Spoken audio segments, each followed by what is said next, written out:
Bonjour à tous et à toutes, je m'appelle Diane Godin-Ribuot, je suis professeure de physiologie à l'UFR de pharmacie et au cours de ce cycle de physiologie, nous allons ensemble aborder la physiologie rénale. Les reins effectuent une multitude de fonctions corporelles, la plupart essentielles à la survie. La vision populaire de la fonction du rein est qu'il sert à éliminer les déchets métaboliques de l'organisme. C'est en effet une de ses fonctions, mais il en possède plusieurs autres tout aussi importantes. La première, et probablement la plus essentielle, est la régulation de l'équilibre de l'eau et des électrolytes qui leur permet de maintenir constant le volume, l'osmolalité et la composition des liquides corporels. Le concept d'équilibre de masse veut que les entrées et les sorties d'une substance dans l'organisme soient égales. Toute différence entre les deux entraîne une augmentation ou une diminution de la quantité corporelle de cette substance. Nos entrées d'eau et d'électrolytes sont extrêmement variables d'un jour à l'autre et ne correspondent pas toujours aux besoins réels de notre organisme. Bien que nous buvions de l'eau lorsque nous avons soif, nous en ingérons plus que nécessaire dans des boissons que nous consommons pour des raisons autres que l'hydratation et dans des aliments riches en eau. Les reins répondent en excrétant l'eau en excès dans l'urine, de façon donc à maintenir la quantité d'eau corporelle constante. Les quantités de minéraux présents dans l'alimentation, comme le sodium, le potassium, le calcium ou le magnésium, sont parfois bien supérieures aux besoins corporels. Le rein a la capacité d'ajuster séparément le niveau corporel de chacune de ces substances, de façon à le maintenir constant, malgré des régimes alimentaires pauvres ou riches en sodium ou en potassium par exemple. Chez un individu normal, l'alimentation et le métabolisme apportent une charge acide quotidienne de 60 à 80 millimoles de protons. De concert avec les poumons et les divers systèmes tampons de l'organisme, les reins participent au maintien de l'équilibre acido-basique en éliminant dans l'urine les protons en excès et en ajustant la quantité plasmatique des bicarbonates en fonction des besoins. Bien sûr, une autre fonction importante est l'élimination des déchets produits en permanence par les différents processus métaboliques de l'organisme. Dans la plupart des cas, les produits terminaux du métabolisme cellulaire n'ont pas de fonction physiologique et sont même nocifs à forte concentration. Parmi ceux-ci, nous retrouvons entre autres l'urée, qui est le produit final principal du catabolisme des protéines, l'acide urique, produit de la dégradation des acides nucléiques, la créatinine, produite par le métabolisme musculaire de la créatine, et les produits de dégradation de l'hémoglobine, dont l'urochrome, qui donne sa couleur particulière à l'urine. Plusieurs substances physiologiquement actives sont également excrétées par les reins. Parmi celles-ci, il y a les hormones, éliminées à la fois par le foie et par les reins, ou encore les xénobiotiques, terme utilisé pour désigner les substances étrangères à l'organisme, comme des additifs alimentaires, des pesticides, des drogues ou des médicaments. Cette fonction de détoxification essentielle peut parfois interférer avec l'efficacité de certains médicaments lorsque ceux-ci sont éliminés trop rapidement. Bien que la tâche relève principalement des reins, d'autres organes participent aussi à l'excrétion. Les poumons rejettent le dioxyde de carbone, de l'eau et des substances volatiles comme l'alcool.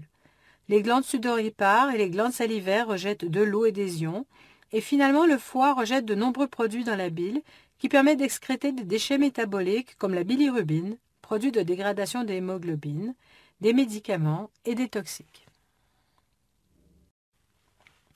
Comme vous le verrez dans les cours de physiologie cardiovasculaire, le rôle des reins dans la régulation de la pression artérielle est crucial. En effet, le volume sanguin détermine la pression qui règne dans les vaisseaux et sa régulation dépend du contrôle rénal de l'équilibre hydrique et sodique. Les reins participent également à la régulation de la pression artérielle en produisant la rénine. La libération de cette enzyme par les reins déclenche une série de réactions qui vont aboutir à la formation de substances agissant sur les vaisseaux et sur le volume sanguin. L'érythropoïétine, ou EPO, est produite essentiellement par des cellules spécialisées de l'interstitium rénal. Je dis essentiellement parce que le foie en sécrète également une petite quantité. C'est une hormone peptidique qui stimule la production de globules rouges par la moelle osseuse. Sa sécrétion est déclenchée par l'hypoxie, c'est-à-dire la réduction de la pression partielle tissulaire en oxygène, comme dans l'anémie, l'hypoxémie, la réduction du débit sanguin rénal ou tout simplement en altitude. L'insuffisance rénale est souvent associée à une anémie liée à une réduction de la sécrétion d'érythropoïétine.